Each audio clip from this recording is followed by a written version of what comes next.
Welcome back दोस्तों। आज की इस वीडियो में हम उर्दू शिक्षक दक्षता परीक्षा का जो रिवीजन टेस्ट हमने तैयार किया है उसके सेट 4 के सॉल्यूशन को देखेंगे।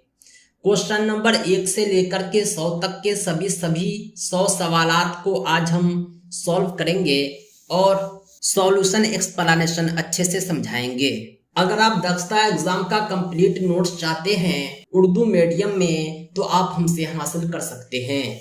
दक्षता परीक्षा के अतिरिक्त दूसरे इम्तिहान जैसे CTET, DElEd entrance, CET, BEd, all teaching exams का हम नोट्स प्रोवाइड करते हैं। सब इंग्लिश मीडियम में भी ले सकते हैं, हिंदी मीडियम में भी और उर्दू मीडियम में भी। हिंदी उर्दू दोनों जबानों में हम मुकम्मल तैयारी कराते हैं। हमारा संपर्क सूत्र है 7631314948। इस नंबर पर आप कॉल भी कर सकते हैं, व्हाट्सएप भी। हम शुरुआत करते हैं सवालों की।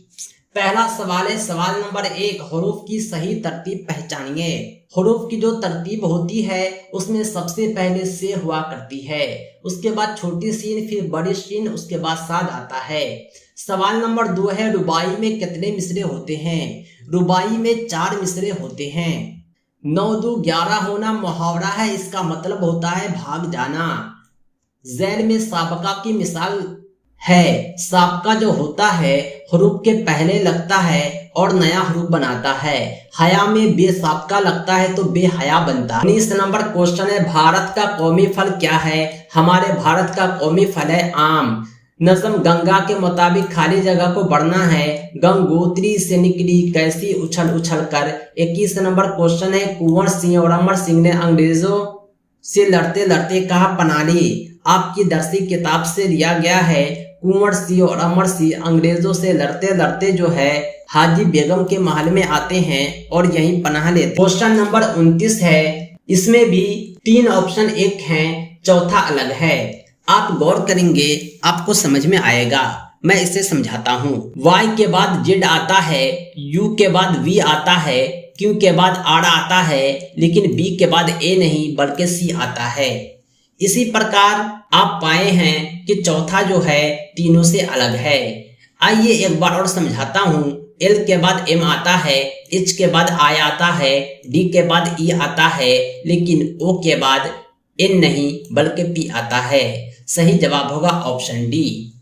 30 नंबर सवाल भी ठीक ऐसा ही है। 16 को 4 से गुना करने पर 64 आया। 17 को 4 से गुना करने पर 68 आया। 21 को 4 से गुना करने पर 84 आया।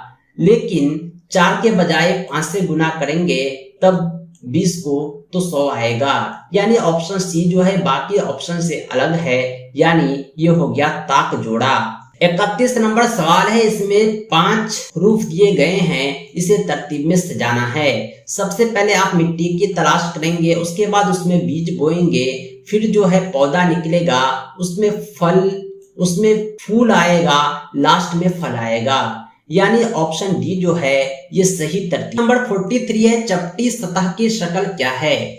चपटी सतह की शक्ल क्यूबॉइड होती है। बाकी जो शक्ल है ये सब चपटी नहीं बल्कि गोल है। 44 नंबर सवाल है, मुंदरजा झैल में कौन सा दुरुस्त है। बड़ा का निशान है, यानी जिधर टोटी होता है उधर छोटा होता है। 5/2 जो होगा 5/4 से बड़ा होता है, क्योंकि ऊपर का नोमिनेटर सेम रहने पर जो डिनोमिनेटर छोटा है वह डिजिट बड़ा होता है, जो डिनोमिनेटर बड़ा होता है वह छोटा होता है। बाकी को देखेंगे तो आप उल्टा पाएंगे। नेक्स्ट क्वेश्चन है 45 नंबर, 75/8 को इशारिया में तब्दील करना है।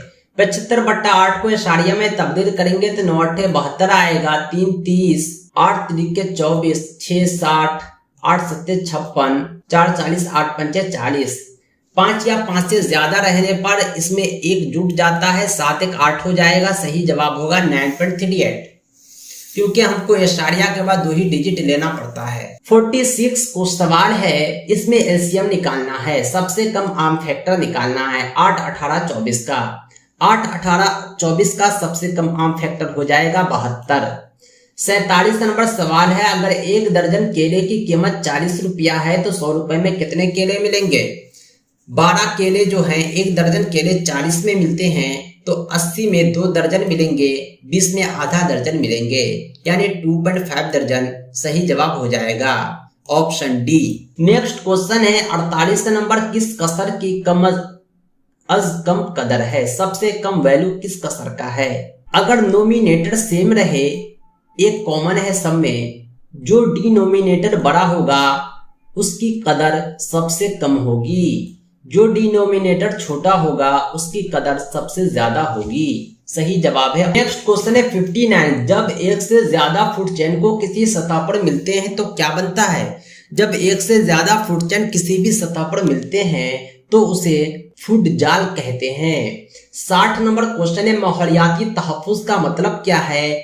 माहौलियाती तहफ्फुज चाहते हैं तो आप कुदरती वसाइल का तहफ्फुज कीजिए। 61 नंबर सवाल है, किस रियासती हुकूमत ने, यानी कौन सा राज्य सरकार है जिसने तानसेन सम्मान दिया? तानसेन एजाज जो है, तानसेन सम्मान है, ये मध्य प्रदेश सरकार ने दिया है। 62 नंबर सवाल है, लोक पेंटिंग मधुबनी किस रियासत में मशहूर है? ये आपके बिहार का है। मधुबनी बिहार का एक जिला है। यहाँ की पेंटिंग लोक पेंटिंग मधुबनी पेंटिंग कहते हैं। 95 बुरी आदतों को कैसे दुरुस्त कर सकते हैं? बुरी आदतों को आप तरबियत द्वारा दुरुस्त कर सकते हैं। 96 नंबर सवाल है, जबान की तालीम में कौन सा नुक्ता सबसे कम अहम होता है? जबान की तालीम में लिसानी मश्क, लिसानी माहौल, इम्तिहानात काफी अहम है। निसाब जो होता है सबसे कम अहम होता है, क्योंकि जबान जो होते हैं इस्तेमाल की चीज होती है, किसी निसाब से ये सीखी नहीं जाती। मुसलसल तशखीस का मतलब क्या है? मुसलसल तशखीस का मतलब होता है बच्चों के जबान के इस्तेमाल का मुस्तकिल मुशाहिदा। 98 नंबर सवाल है, डैश के अलावा वाक़या बयानती रिकॉर्ड की खुसूसियत दर्ज है। वाक़या बयानती रिकॉर्ड की बहुत सारी खुसूसियत है, लेकिन ये सलोक सापेका सबूत और इस वजह से तालिबी मैदान को फिटकम फराहम नहीं करता, ये सही है। 99 नंबर सवाल है, उस्ताद का गैर दोस्ताना रवैया कैसा माहौल पैदा करता है? अगर आप बच्चों से फ्रेंडली रिलेशन नहीं रखते हैं, आप टीचर हैं, तो बच्चे आपसे डर जाएंगे, उसमें डर और खौफ का माहौल पैदा हो जाएगा। आखिरी सवाल है 100 नंबर, एक बच्चा अपने साथ इब्तदाई क्लासरूम में जो तजर्बात लाता है। बच्चा जब विद्यालय आता है तो वो कोरा कागज नहीं होता, बल्कि अपने साथ अपने अनुभव का, शमूलियात का जखीरा लेकर आता है। दोस्तों, ये थे 100 सवालात जो इम्तिहान काबिलियत बराए उर्दू असातिज़ा के रिवीजन टेस्ट सीरीज के चौथे सेट से लिए गए थे। दोस्तों, दक्षता एग्जाम की मुकम्मल तैयारी के लिए आप हमसे राब्ता करें। दक्षता के अलावा दूसरे टीचिंग एग्जाम की भी हम तैयारी कराते हैं, और खास तौर से उर्दू तलबा के लिए उर्दू जबान में तालीम होती है। दोस्तों, आज के लिए इतना ही। आप हमारी वेबसाइट www.teacherahmed.com को जरूर विजिट करें। साथ ही साथ हमारी मोबाइल ऐप teacherahmed.com को प्ले स्टोर से अपने मोबाइल में जरूर डाउनलोड रखें। Thanks for watching. बहुत बहुत शुक्रिया।